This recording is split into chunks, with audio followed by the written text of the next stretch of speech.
3, 2, 1.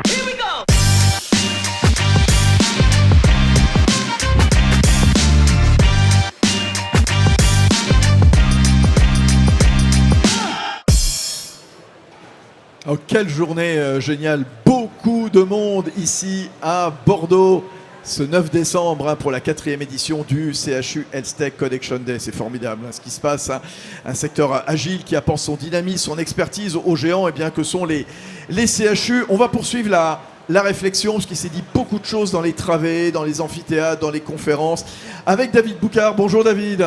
Bonjour, enchanté. Directeur général d'Alice ENA, c'est l'Alliance Innovation Santé Nouvelle-Aquitaine. Si je simplifie, c'est le cluster régional d'innovation santé, c'est ça ? Exactement. On est le cluster d'innovation en santé, la référence d'innovation en santé de la région, et on réunit tous les acteurs sur toute la chaîne de valeur en santé.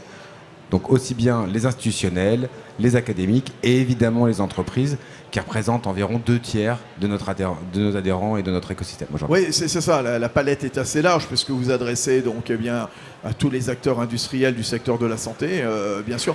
Ils sont nombreux en Nouvelle-Aquitaine, c'est une belle région assez foisonnante. Hein. Exactement, c'est une région très, très riche et très dynamique dans le domaine, aussi bien dans le domaine de la pharma, parce qu'on a beaucoup de CDMO, c'est-à-dire d'entreprises qui fournissent des molécules aux industries pharmaceutiques. On a aussi évidemment beaucoup de DM, de dispositifs médicaux, donc on est très riche dans la medtech. Et il y a des exemples, par exemple, comme Zeiss, qui produit tous les implants pour le monde entier, pour Zeiss, à La Rochelle. Par exemple, on a des boîtes comme B. Brown, comme Technoflex aussi, qui sont des grosses PME et qui fournissent le monde entier. Ça, c'est en medtech et évidemment en santé numérique aussi, avec des belles entreprises qui sont en train de se développer. Et je pense à Synapse Medicine et par exemple leur MedGPT que vous avez peut-être vu hier quand ils l'ont présenté en plénière. Oui, alors il y a évidemment les entreprises, le secteur industriel, il y a les universités, bien sûr, la recherche en santé, tout un réseau de centres hospitaliers. On parle d'une petite quarantaine quand même d'établissements, de recherche, de formation, de pôles universitaires d'excellence. Exactement. En fait, là je vous ai parlé des entreprises, mais comme vous l'avez très bien dit, on réunit aussi tous les académiques. Et dans la région, on a une université à Poitiers, à Limoges, à La Rochelle, à Bordeaux. On a aussi l'université de Pau et des Pays d'Adour dans le sud de la Nouvelle-Aquitaine. Donc on a un nombre d'universités qui est très large, avec 2 pôles universitaires d'innovation qui ont une majeure en santé, enfin un axe santé très développé à La Rochelle et à Bordeaux. Et on travaille avec eux pour développer, par exemple à La Rochelle, on développe le premier club innovation biotech de Charente-Maritime autour de La Rochelle.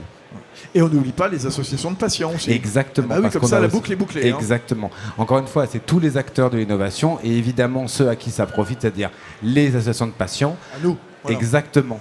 Donc, comme par exemple la Ligue, le comité de la Ligue de Gironde, le comité de la Ligue contre le cancer de Charente-Maritime ou encore une association à Limoges qui s'appelle La Marguerite.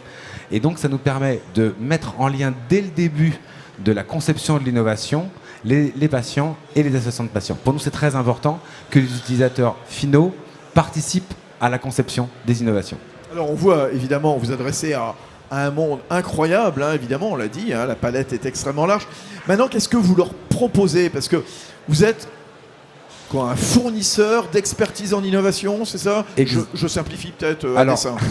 Alors effectivement, notre première mission, c'est de fournir de l'expertise. On est une sorte de, si vous voulez, de verticale de la santé dans la région. Donc à tous les accompagnateurs de l'innovation, et je pense aux technopoles, on peut apporter cette valeur ajoutée de la santé, qui est un domaine très particulier, très régulé, avec beaucoup de normes par exemple. Donc on apporte cette expertise. L'autre expertise que nous avons, c'est la connaissance très fine de l'écosystème. Ce qui veut dire qu'on connaît très bien ce qui se passe partout dans la région, on connaît les acteurs et notre autre, on va dire, grande offre de service, c'est la connexion entre acteurs. Parce que comme vous le savez, on est plus fort ensemble et si on n'arrive pas à connecter les gens au bon moment et avec les bonnes expertises, ça ne se développe pas. Donc l'idée du cluster, c'est vraiment que chacun vienne travailler avec tout le reste de l'écosystème. De l'accompagnement de projets, de l'animation de l'écosystème, de la communication, de la promotion du développement durable. Bon, on va en reparler. Exactement. Et puis voilà. Et puis vous aidez aussi à structurer le développement des entreprises aussi. C'est ça, exactement. Et donc, on travaille aussi bien sur les entreprises de petite taille, donc les startups qui commencent à se développer. Et là, pour le coup, on travaille avec nos partenaires que sont les technopoles. Typiquement, à Bordeaux, on a un programme d'accompagnement de startups en santé qui s'appelle Bordeaux Care Lab. Et les partenaires sont la Technopole Unitech, Alicena et le CHU de Bordeaux, pour revenir à aujourd'hui les CHU Health Tech Connection Day. On le fait aussi avec d'autres technopoles de la région. Typiquement, la semaine dernière, j'étais à Poitiers, à Néologie, à la technopole Néologie, pour aller faire une revue de leur projet santé. Ça, c'est pour les entreprises qui sont, on va dire, très early dans leur développement. Mais on aide aussi les entreprises à scale up, à scaler, comme on dit dans notre métier, c'est-à-dire en gros à développer leur industrialisation et leur commercialisation. Parce qu'une fois qu'on a, par exemple, pour les entreprises de DM, les premiers prototypes, les premiers produits pour aller tester en clinique, il faut bien pouvoir fournir aux clients. Et pour ça, il faut développer l'industrialisation. Il faut développer la commercialisation, d'où le fait de nos partenariats avec, en particulier, des groupements d'achat hospitaliers. Je pense au RESA, je pense à UniAchat, je pense au GCS Achat aussi en région, qui existe aussi, le groupement de coopération sanitaire achat en région, pour que nos entreprises puissent rentrer dans ces appels d'offres et commercialiser leurs solutions aux hôpitaux publics. Donc comme vous le voyez, on travaille sur toute la chaîne de valeur. Et le dernier point que je voudrais mettre en avant, c'est les grandes industries, puisque Alicena est le représentant en région du LEM, des entreprises du médicament, du syndicat professionnel des industries pharmaceutiques. Et on a pu voir aussi la présence d'Alexandre Sobo, président de France Industrie, qui est présent ici à Bordeaux au CHU Health Tech Connection Day. Exactement. Salut Alexandre. Voilà. Parce que effectivement, donc, comme on représente le LEM et les industries de santé et de la pharma dans la région, on représente toute cette filière industrielle au sein du collectif régional France Industrie. Et à ce titre-là, on représente France Industrie aujourd'hui au CHU Health Tech Connection Day. Alors, ce qui est intéressant, et tous ceux et celles qui sont venus à votre place, David, l'ont souligné, et puis on en est évidemment convaincus maintenant depuis 3 ans qu'existe le CHU Health Tech Connection Day. L'union fait la force. Exactement. Et vous en êtes la preuve vivante aussi, David, à la tête de Alicena, comme quoi, eh bien, il faut fédérer toutes les forces venues de partout. Les associations de patients, les industriels, les centres de recherche, les hôpitaux. Vous nous l'avez décrit. Et ça, c'est vraiment une leçon pour tous les dirigeants d'entreprise, c'est ne restez pas seuls. C'est exactement ça. Et surtout, c'est vraiment quelque chose qu'on s'est développé dans un outil comme le cluster Alicena, c'est de dire, vous y trouverez ce que vous apportez. Et c'est très important, parce qu'en fait, c'est vraiment de la coopération entre les grandes entreprises, les moyennes, les petites, et comme vous l'avez très bien dit, entre les académiques. Par exemple, un exemple très simple. Quand une entreprise veut industrialiser, c'est-à-dire acheter un site, si on ne peut pas les mettre en relation avec des communautés d'agglomération pour trouver un site industriel, eh bien ça ne peut pas marcher. Si on n'arrive pas à trouver des mentors dans des grandes boîtes qui ont déjà eu cette expérience-là, ils n'auront pas forcément cette expérience qui pourra les faire se développer plus vite et accélérer leur développement. Donc vraiment, c'est un écosystème qui relie les académiques, les institutionnels, encore une fois, les agglomérations, c'est important pour elles aussi, et les grands groupes pour tirer tout ça vers le haut. Oui, pour tirer ça vers le haut.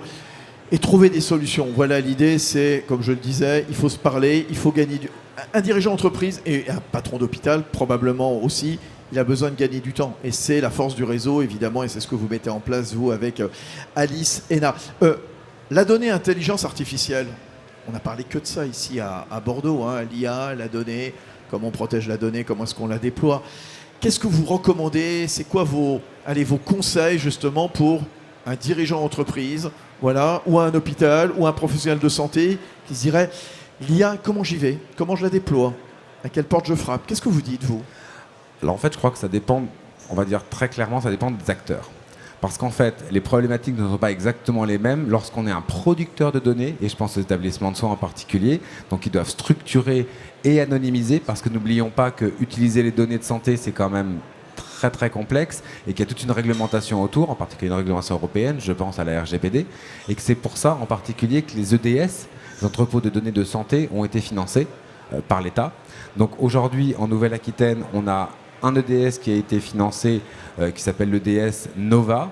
Nova est le groupement de coopération sanitaire qui regroupe les 3 CHU.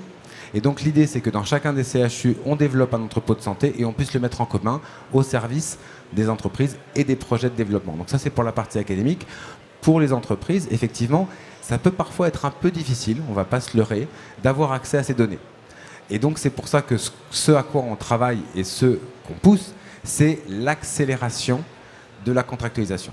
Parce que ça, c'est un vrai souci. Encore une fois, le temps académique n'est pas forcément le temps des entreprises, et en particulier le temps des startups, puisqu'on sait que quelquefois, ils ont on va dire, du cash pour 6 mois. Donc il faut que les contractualisations arrivent assez vite pour utiliser ça. Donc encore une fois, pour répondre à votre question, je dirais que ça dépend du type d'acteur et ça dépend du type de projet aussi. La mise en commun, vous l'avez dit à propos justement de ces données d'intelligence artificielle, de ces entrepôts. Et on revient toujours sur cette idée de nouer des partenariats. Vous avez signé, vous, à l'ICENA, donc, avec l'Agence de développement de l'innovation, l'ADINA, une convention ici même, au salon, donc, de ce CHU Health-Tech. Qu'est-ce qu'il y a à l'intérieur de cette convention ? Alors, en fait, l'idée, c'était qu'on avait déjà un accord avec la DINA, mais on travaillait seulement avec leur filière santé et leur programme, j'espère qu'on en reparlera tout à l'heure, de développement du RSE, développement pour développer la transformation écologique. L'idée, c'est d'utiliser tous les services d'ADI. Ils ont beaucoup de services au service de l'innovation et je pense au financement des startups en particulier, à l'attractivité, comme j'en parlais tout à l'heure, pour attirer des entreprises sur notre territoire. Je pense aussi aux innovations européennes avec les financements européens pour pouvoir aider à obtenir des financements européens. Et bref, tout ce développement, tous ces services, on va dire, de l'ADI nous permettent de les utiliser et les mettre au profit du service de l'innovation en santé. David Boucard, en effet, vous avez prononcé des mots qui sont importants. Et c'est vrai, quand on parle d'innovation en santé, aujourd'hui, parmi les préoccupations, il y a comment recouvrer de la souveraineté. Vous l'avez dit. Comment favoriser l'attractivité et faire venir dans des hôpitaux. Il y avait tout à l'heure un directeur, je ne sais plus, enfin un des intervenants qui est venu, qui me disait, voilà, maintenant, la présence... Ah oui, c'est ça, c'était le patron d'une boîte qui fait de la medtech, de la robotique. Il disait, voilà, maintenant, c'est un élément important dans un hôpital d'afficher, qu'on a de la robotique. Et un jeune médecin viendra ou pas dans le... voilà. Et puis, il y a la question de la durabilité. Ça c'est considérable.